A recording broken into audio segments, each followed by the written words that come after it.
সম্প্রদায় শ্রীপাদ মহেন্দ্রজি কুঞ্জদারজির সেবা নিতেন না, কিন্তু বাদল বিশ্বাসজির হাতের সেবা একটানা 14 বছর নিয়েছিলেন।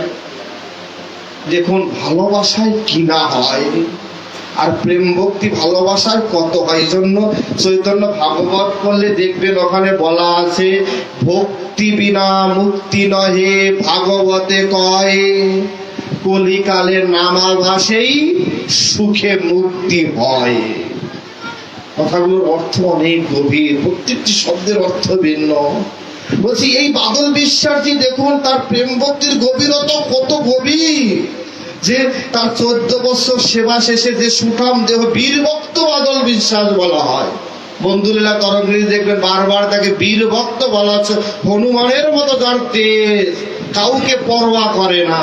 আমার প্রভুকে আমি সেবা দিব, কার কথা শুনবো, যা আমার মন চায় তাই সেবা দিব, এমন করে বীর দর্পে সেবা করতে। অনেক এসে ভক্তরা বলতে প্রভুকে এটা দিবেন না, এটা কঠিন, প্রভুর অঙ্গে কষ্ট লাগবে।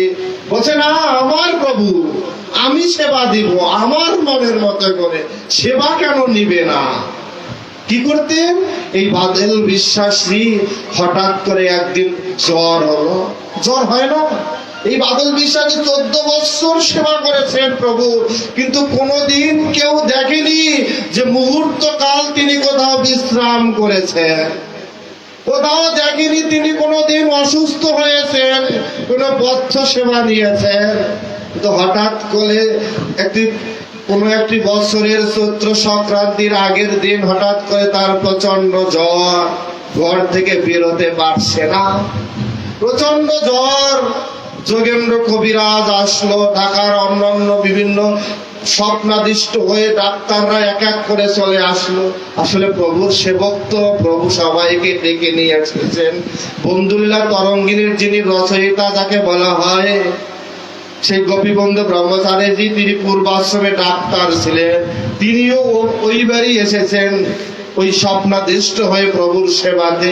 তিনিও চিকিৎসা করলেন, দেখলেন তিনি ডাক্তারি চিকিৎসায় সম্পূর্ণ সুস্থ, কিন্তু তিনি বিছানা থেকে উঠতে পারছেন না। পরের দিন সকালবেলা চৈত্র সংক্রান্তি, কি করলেন? এতটাই অবস্থা একেবারে বিছানা শয্যাশায়ী, সবাই ধরে এনে প্রভু মন্দিরের সামনে শুয়ে দিলেন বাদল বিশ্বাসজিকে।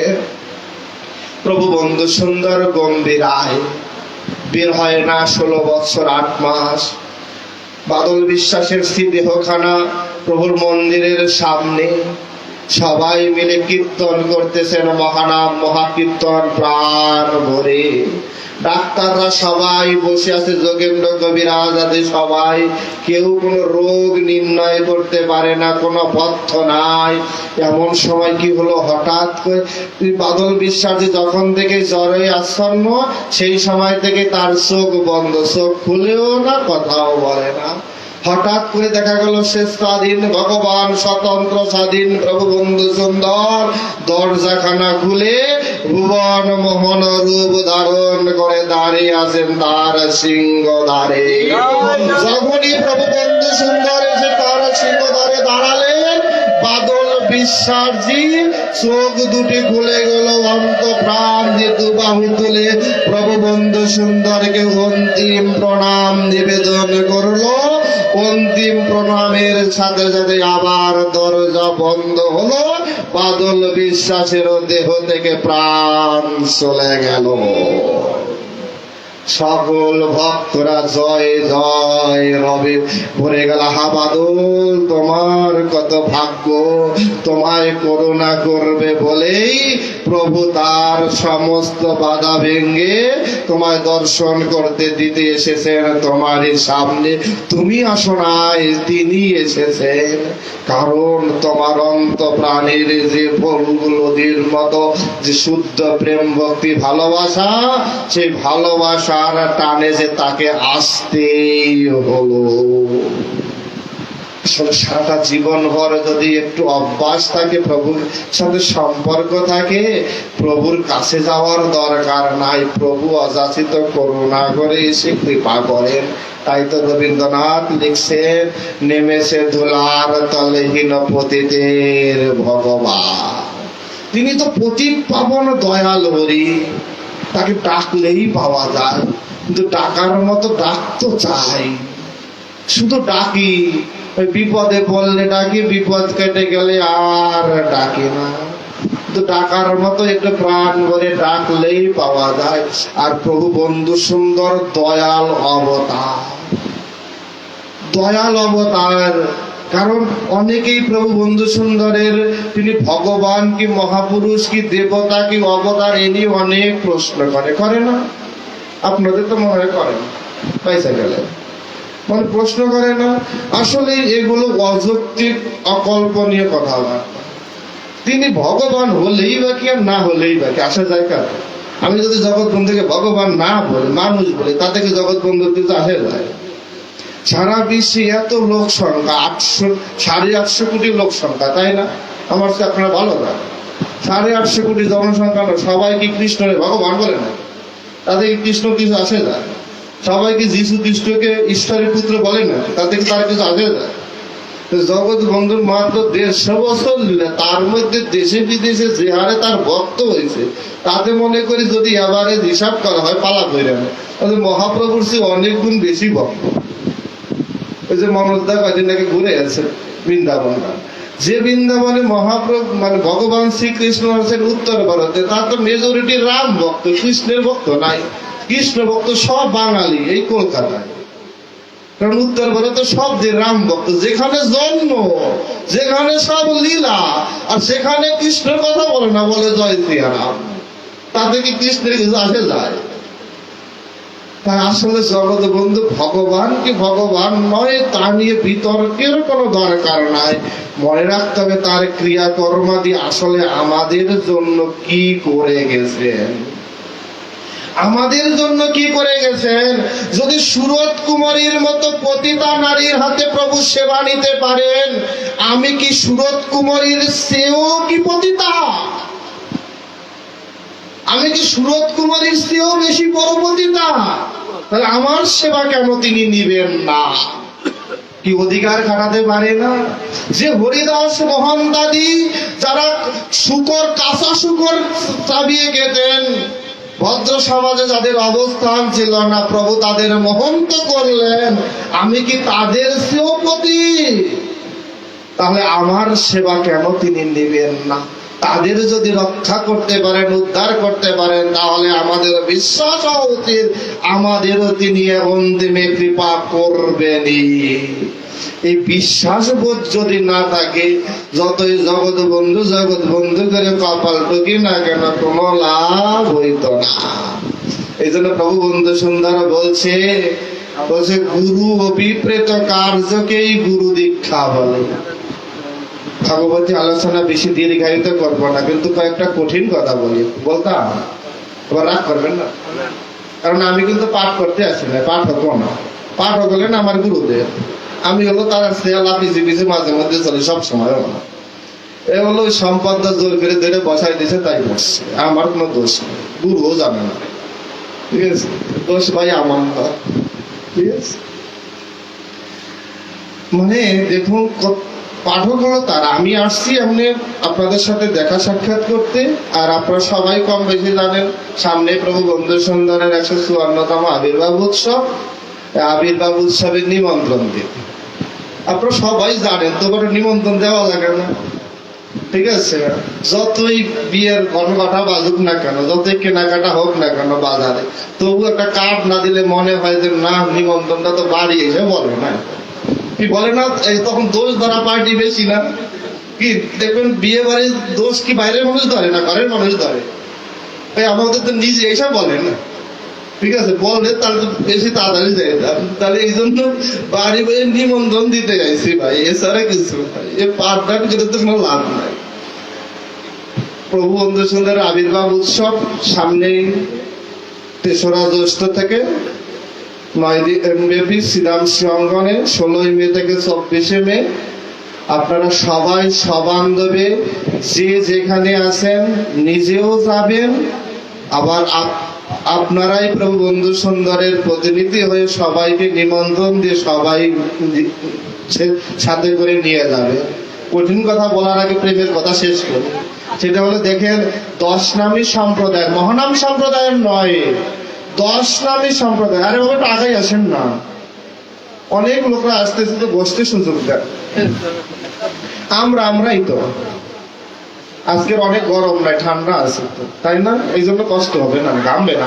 এরও লাগাইছে অনেকগুলো পাকিস্তানি ব্যাট, ওদিকে বলি রাজাঘাট, রাজাঘাটের বাতাস খাই ঠান্ডা হয়, আবার 71 সাল পালন করি, তাই না? অপরাধ নিচ্ছেন না কেন? দরকার আছে। শত্রু মিত্র সব মিলেই তো আনন্দ। শত্রু বাতাস দিয়েও এ পাকিস্তানি ফ্যানও বাতাস দিয়ে ভক্ত হইতেছে, এও সামনে ভবিষ্যতে কোন সাধু, পরজন্মে সাধু হয়ে আঙিনে সেবা করবে, এই জন্য ফ্যানের বাতাস দিতেছে। দেখুন 10 নামী সম্প্রদায়ের আচার্য সমাধি প্রকাশ অরণ্য, তার একটি গ্রন্থ আছে শুদ্ধা মাধুরী। শুদ্ধা মাধুরী গ্রন্থে উল্লেখ করেছেন কলিযুগের নৈমিষারণ্য হলো শ্রীরাম শ্রীঅঙ্গন, যার আকাশে বাতাসে মুখরিত হয় মহানাম মহাকীর্তনের ধ্বনি, দৃশ্যমান অদৃশ্যমান অবস্থায় বিরাজ করে অনন্ত কোটি বিশ্ব ব্রহ্মাণ্ডের সাধুগুরু বৈষ্ণবগণ, যেখানে গেলেই সাধনায় সিদ্ধি লাভ হয়, যার রজে মানে দুলেতে গড়াগড়ি দিলেই জীবের সমস্ত জ্বালা দূর হয়ে যায়। এ হলো শ্রীরাম শ্রীঅঙ্গন। দেখবেন সম্প্রদায় শ্রীপাদ মহেন্দ্রজির উপরে রচিত মহেন্দ্র লীলামৃত গ্রন্থখানা যদি পড়েন, আসলে মহানাম সম্প্রদায়ের ভক্তদের বাড়িতে মহানাম সম্প্রদায়ের বই টই আছে কিনা কে জানে? আছে, আছে তো।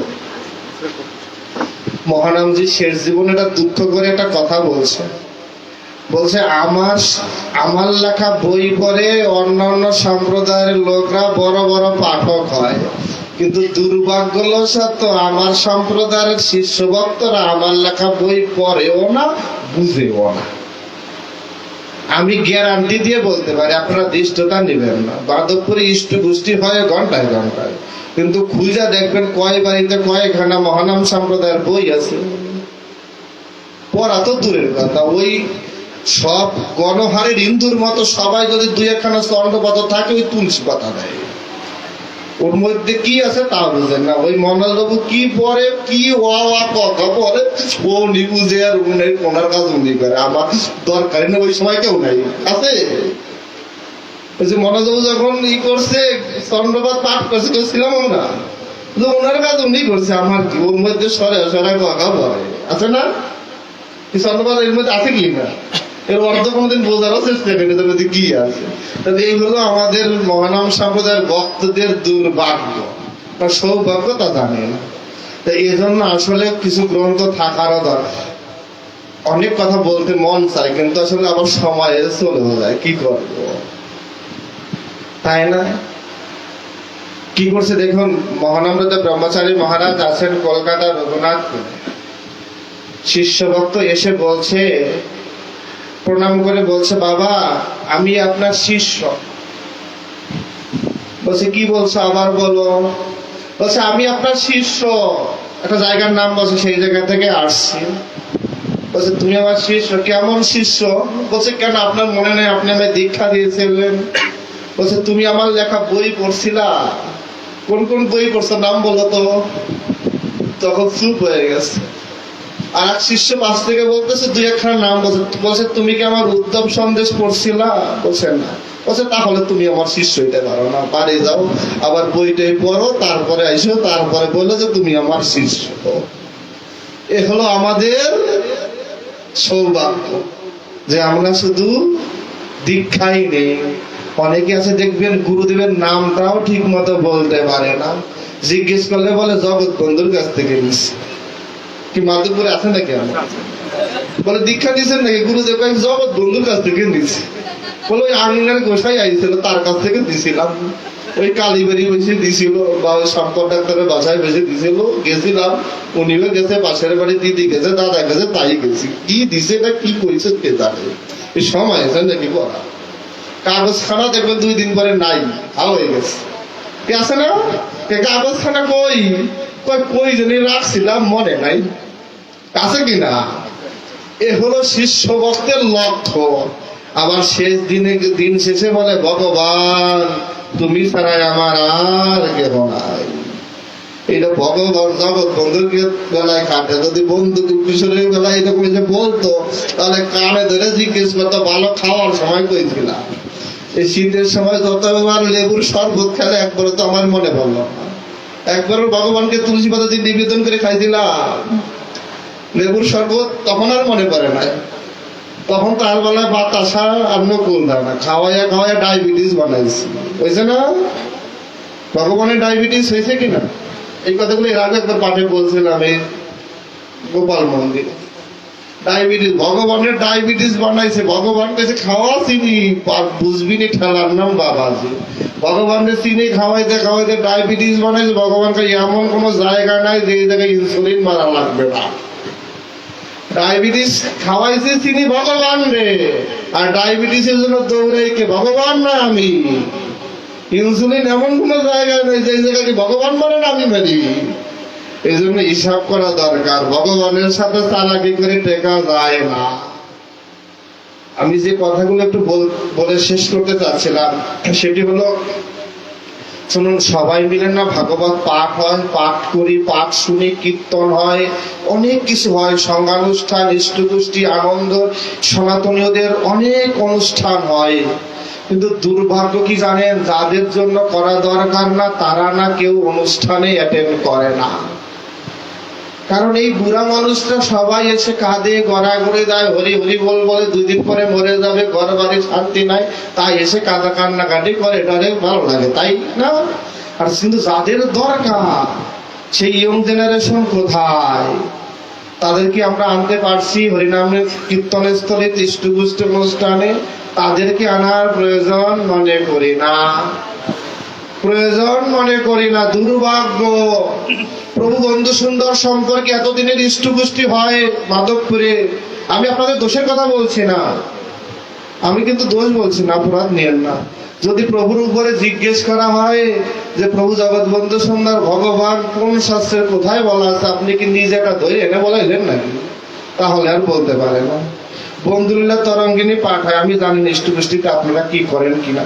ওই যে কিছু মানুষ থাকে না, বুড়া মানুষ, এখানে এসে দেখে দেখে পাঠ করে, মুখস্থ করা পরে, আর এখানে কেউ ঘুম হয়, নাহলে বাইরে বের হাঁটে, আছে না? মাধবপুরে নাও হইতে পারে। তবে ওনার কাজ করা, উনি পরে এটা শেষ করে টাইম যায়, তারপরে আমরা কীর্তন কীর্তন করে শেষ। যে একটু প্রভু সম্পর্কে আলোচনা চাই। সমালোচনায় কলহ হয়, আলোচনায় সমাধান হয়।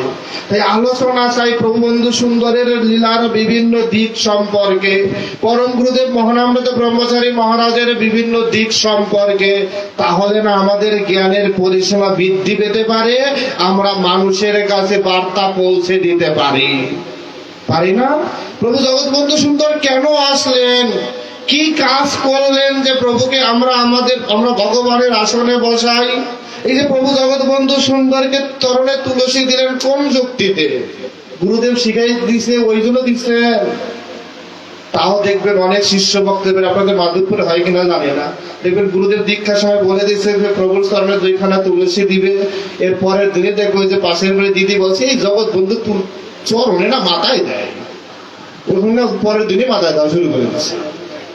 বলছে না গুরুদেব যে রাধারানী চরণে তুলসী দেয়, পরের দিন থেকে রাধারানী তো মহিলা, গুরুদেব যাই কইলি পাবে নাকি? দিদি কইছে, আমি ওরা কেমনে পেলি? কি হয় কিনা? আপনাদের মাধবপুরে নাও থাকতে পারে এমনটা। তারপর আমি রাধারানী চরণে তুলসীও পায় না। রাধারানী কয় বাবা আমি বাড়ি যাই, ওর গুরু কয় একটা, ও কয় একটা, আমি কোনটা থাকবো, বাড়ি যায় না? এইগুলো যদি আমরা আলোচনা করি, একটু চর্চা করি যে কেন রাধারানীর চরণে তুলসী দেওয়া হয়।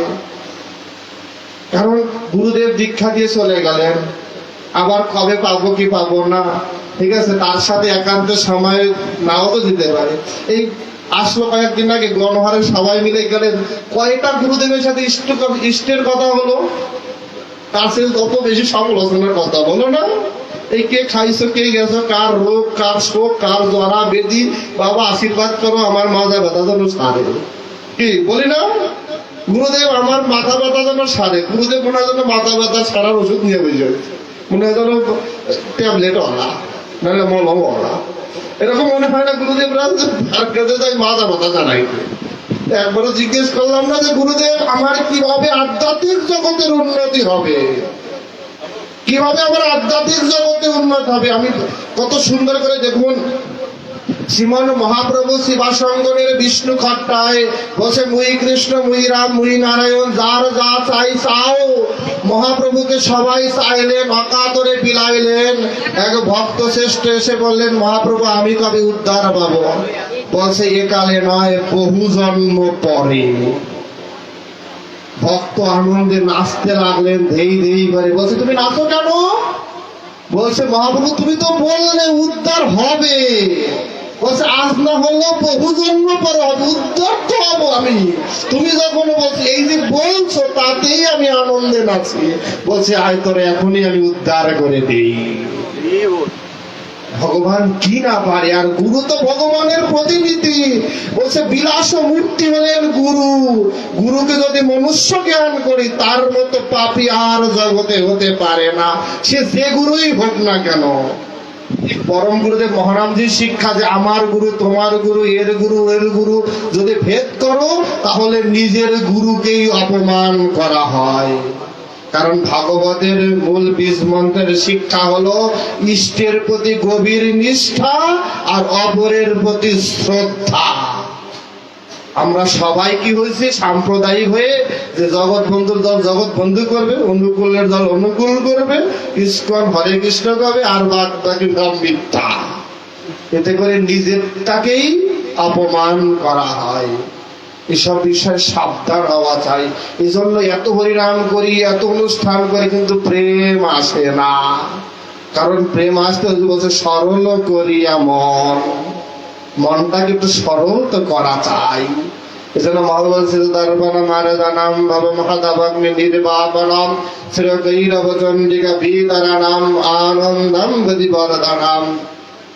তাই একটু আসুন আমরা সবাই একটু পরিবর্তন হই, একটু চেষ্টা করি, প্রভু সম্পর্কে আলোচনা করি। এই শুধু এই পাঠ করে এই যে দেখেন 1 ঘন্টা থেকে নিজে নিজে বললাম, আপনারা কতটুকু শুনলেন, কি বুঝলেন না তাও বুঝলাম না। আসলে শুনছেন কিনা তাও বা কে জানে না। মনে মনে করে কইছেন এই থাম রে বাবা বাড়ি যাই, তুই কি বেজাল শুরু করছিস থাম, তা বলছে কিনা তাও বা কে জানে। কি এই পাঠের বর্তমান তাই হচ্ছে না? ভালো লাগলে কেউ শুনে, আর তারপরে যদি একটু মাইক টাইক বাজে, একটু হারমোনিয়াম দিয়ে কীর্তন করে তাহলে একটু নাচানাচি হয়। এখন তো পাঠ বক্তৃতা তাই হচ্ছে না। মহানামব্রত ব্রহ্মচারী মহারাজ ভুল করছেন, কান্তিবন্ধু ব্রহ্মচারী মহারাজ তো আরো ভুল করছেন। এর চেয়েও বড় ভুল করছেন সুখদেব গোস্বামী পর। তার চেয়েও বড় ভুলের সাগর হলেন ব্যাসদেব। কারণ তাদের সময় হারমোনিয়ামও ছিল না আর পিয়ানো ছিল না, তারা গান গাইতে ভুলে গেছিল, মনে হয় পারেও না, শিখে নাই সারে গান। মহানন্দী সারে গান মনে হয় শিখে নাই, পারেও না, তাই পাঠে কীর্তন করে না। আর এখন তো পাঠ মানে আগে হলো দুলি খুলি বাজনা বাড়ি এগুলো নাচানাচিরা। পাঠ শুরু হওয়ার আগে গান গায় রাধা রানীর মন ভালো না, আছে কিনা? আপনাদের মাধবপুরে নাও থাকতে পারে। এগুলো দেখলে বড় কষ্ট হয়, তাই আসলে আনন্দ পায় না। তাই আজকের আলোচনা এখানে বিশ্রাম করে শুধু একটু অনুরোধ করি যে আসুন আমরা একটু প্রভু সম্পর্কে আলোচনা করি, এবং প্রভুর বিভিন্ন বিষয়গুলো সম্পর্কে নিজেও জানি, অপরকেও জানাই। তাহলে আমাদের প্রভু বন্ধু সুন্দরের সম্পর্কে জ্ঞানের পরিসীমা বৃদ্ধি পাবে, আমরা সামনের দিকে এগিয়ে যেতে পারবো। নতুবা এই লীলাগুলো বোঝা, এগুলো সাধু ভাষায় লেখা, এগুলো সবাই বুঝেও না। করিতেছে খাইতেছে গেছেন, এগুলো অনেকে বুঝেও না। তাই আসলেই এগুলো থেকে একটু যেন পরিবর্তন হয়। ভগবতী আলোচনা বিশ্রাম করি, তার আগে একটু নিমন্ত্রণে আবারও সামনেই প্রভুর উৎসব, সবাই সবান্ধবে উৎসবে নিমন্ত্রিত। আর আরো কিছু বলতাম, ওই উৎসবের সাথে আরো একটা কিছু আছে, উদ্দেশ্য তো আরো একটা আছে। একেবারে উদ্দেশ্য ছাড়া আছে তা তো না।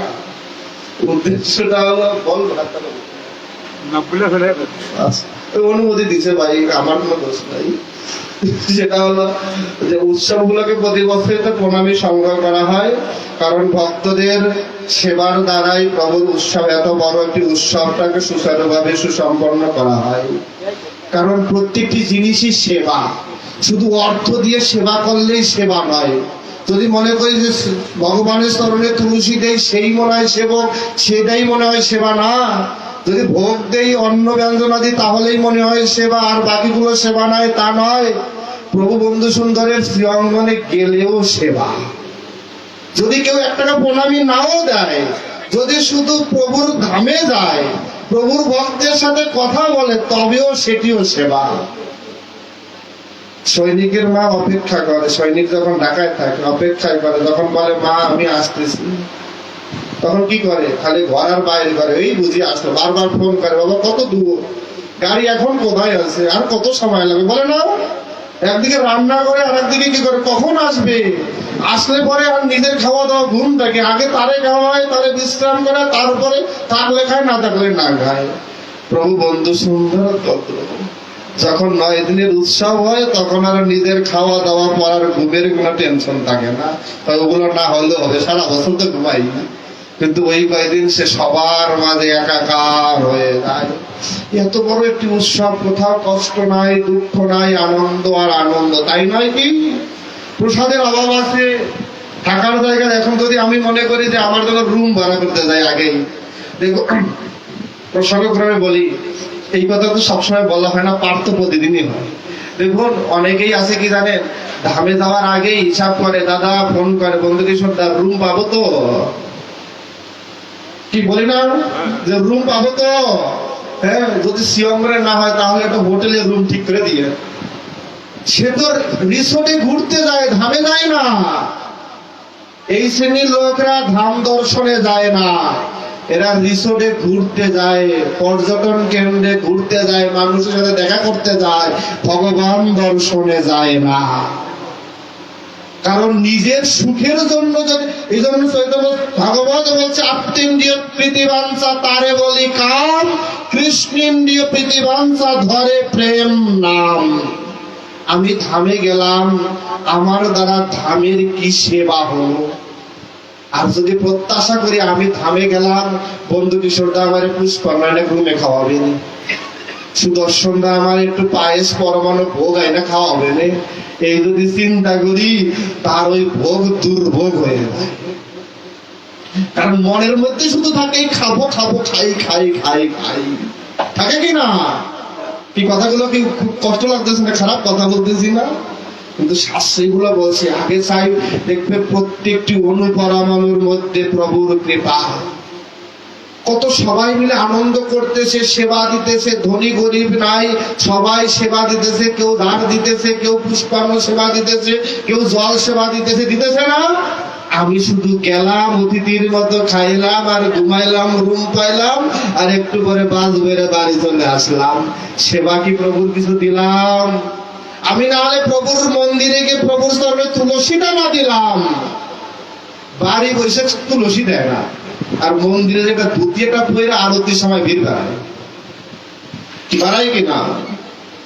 তখন আরতিটাই নষ্ট করে, কীর্তনীরা ঘুরতেও পারে না, তাই ভিড় বাড়ায় সবাই। তখন ওয়ান টাইম সাধু উৎসব, ওয়ান টাইম প্লেটের মতো। কি সময় আমি খারাপ বলছি? অন্যায় বললে বলে দিয়ে তখন সব ওয়ান টাইম হয়ে যায়। তখন দেখবেন এই উৎসবের আরো 9 দিন সাধুরা থাকে না, একটু করে চলে যায়। তাহলে ভাই আমাদের তো জায়গা নেই, কপালে তিলক, গলায় মালা, ধুতি সারা শরীরে, এরাই তো সাধু, তাহলে আমরা কোন জায়গায়? তাহলে তখন তারা পিছন দিয়ে বলা, এ হলো দুরবস্থা। এই জন্য ধামে যাই, কারণ দেখবেন নাম অপরাধ, সেবা অপরাধ, আর একটি হলো ধাম অপরাধ। এগুলো জানা থাকা চাই। ধামের 10টি অপরাধ আছে। ধামে বসে আমরা আরো কথা বলি, সাংসারিক আলাপ আলোচনা করি না, সুখ দুঃখের কথা বলা শুরু করি। কখনো কি ধামে গিয়ে প্রভুকে উদ্দেশ্য করে বলছি, প্রভু তুমি কেমন আছো? করছি কি? 2 মিনিট বসে প্রভুর সামনে বসে একটু করতালবাজি কীর্তন করেছি কি? প্রভু তো হরিনামে সুখ পায়। করেছে কি, এত ভক্ত আসতেছে, হাজার হাজার লাখ লাখ, তাদের একটা প্লেট পরিষ্কার করে দিয়েছে কি। আর নোংরা কিভাবে করা যায়, বা সেই কি বলে বাদাম খেয়ে হোক আর সোলার প্যাকেটই হোক, নোংরা করে দিয়ে আসলাম। আর আপনাদের কাছ থেকে সাধুরা ভিক্ষা করে নিয়ে গিয়ে সেই টাকা ওই মোহনদের দেওয়া লাগে যে ভাই পরিষ্কার করো, আর আমরা গিয়ে আবার পরিষ্কার করি, নোংরা করি না। এ হলো আমাদের ভক্তি। তাই আসলে ধর্ম, বেশি ধর্ম করার দরকার হয় না, অনেক বেশি জপ ধ্যান করার দরকার হয় না, আসলে সরল করি আমার। কারণ এই জন্য দেখবেন বলছে, জীবে দয়া নামে রুচি বৈষ্ণব সেবন, ইহা হইতে ধর্ম আর নাহি সনাতন। বলছে না মহাপ্রভু, জীবের প্রতি দয়া করো। শ্রীঅঙ্গনে গিয়ে একটা গাছের একটু জল দিছি কি আমি? প্রত্যেকটি গাছ তো সাক্ষাৎ সেবা করতেছে, ছায়া দিয়ে অক্সিজেন দিয়ে সেবা করছে না? ভক্তরা গিয়ে সেখানে আমরা বসতেছি না, আশ্রয় নিচ্ছি না? তার সেও তো মহাপুরুষ। কারণ আমি একটু আগে বলেছিলাম, মহেন্দ্র লীলামৃত যদি পড়ে থাকেন দেখবেন সেখানে আছে মহানামজির সাথে গভীর রাতে মঙ্গল আরতির আগ মুহূর্তে শ্রীপাদ মহেন্দ্রজির সাক্ষাৎ, যে শ্রীধাম শ্রীঅঙ্গনে সেই দেবলোকের দেবতারা এসেছেন প্রভুকে পূজা করার জন্য। সারা শ্রীঅঙ্গনে ফুলের পাথরে বিছানো। শ্রীঅঙ্গনে গেলে মঙ্গল আরতিতে উঠি না, ঘুমাই তো 3-4টার সময়। মঙ্গল আরতি কোথায় হয় কিনা? এই জন্য আসলে পরিবর্তন চাই, পরিবর্তন চাই, একটু পরিবর্তন চাই। সবাই ভালো থাকবেন, আনন্দে থাকবেন, আর সবাই শ্রীঅঙ্গনের উৎসবে আসবেন। অনেকটা সময় নিয়ে নিলাম, অনেক কথা বললাম, অপরাধ হলে ক্ষমা সুন্দর দৃষ্টিতে দেখবেন আর আশীর্বাদ করবেন, যেন জন্মে জন্মে আপনাদের মতো সাধুগুরু ভক্ত বৈষ্ণব সঙ্গ করে যেতে পারি। আর একটি কথা না বললেই নয়, সেটি হলো মাধবপুরের প্রভুর উৎসবের মাধবপুরী সংগ্রহ করার দায়িত্ব ছিল আমার উপরে। কিন্তু যে প্রচন্ড গরম, সবাই তো দেখতেছেন, আপনাদের এলাকায় গরম নাই, আর বিভিন্ন কারণে আসলে ওইভাবে কালেকশন করা সম্ভব হবে না। কমিটির কাছে দিয়ে যাব, তারা সংগ্রহ করে নেবেন। আপনারা সবাই সাধ্য মতো প্রণামী দিবেন। কারণ প্রতি বছর সংসারের খরচ বাড়ছে না? বাড়ছে কিনা? প্রভুর সংসারের তো খরচ বাড়তেছে না? আমরা যেন সব দিক বিবেচনা করি, কারণ যেমন দিব তেমন পাবো। আর যদি প্রভুর বেলায় চিরা টাকা বের করি, প্রভু বলবে চিরাই দিব, কি আছে না? ভগবানের বেলা যত খুচরো পয়সা আছে না, ভগবানের বেলা খুচরোই দিব, একবারের নোট তো দিতাম না। তাই আমি সরাসরি না বললেও বুঝাইতে মনে হয় পারছি। অতএব বুঝে নিয়েন ভাই বাকিটা। অতএব এরা যারা আছে তাদের কাছে খুচরো না দিয়ে অন্তত নিজের প্রভুর সম্মানটা যেন রক্ষা হয় আর কি। জয় জগৎ বন্ধু, সবাই ভালো থাকবেন, আনন্দে থাকবেন। জয় জয় শ্রী রাধা কৃষ্ণ নিতাই গৌর প্রভু জগৎ বন্ধু প্রেমানন্দে হরি বল। শ্রী গুরু প্রেমানন্দে হরি বল। শ্রীমদ ভগবতী রবি সংস্কৃতিতে প্রেমানন্দে হরি বল। শান্তি শান্তি শান্তি রে, বিশ্বের সকল প্রাণের শান্তি লাভ করুক। জয় জগৎ।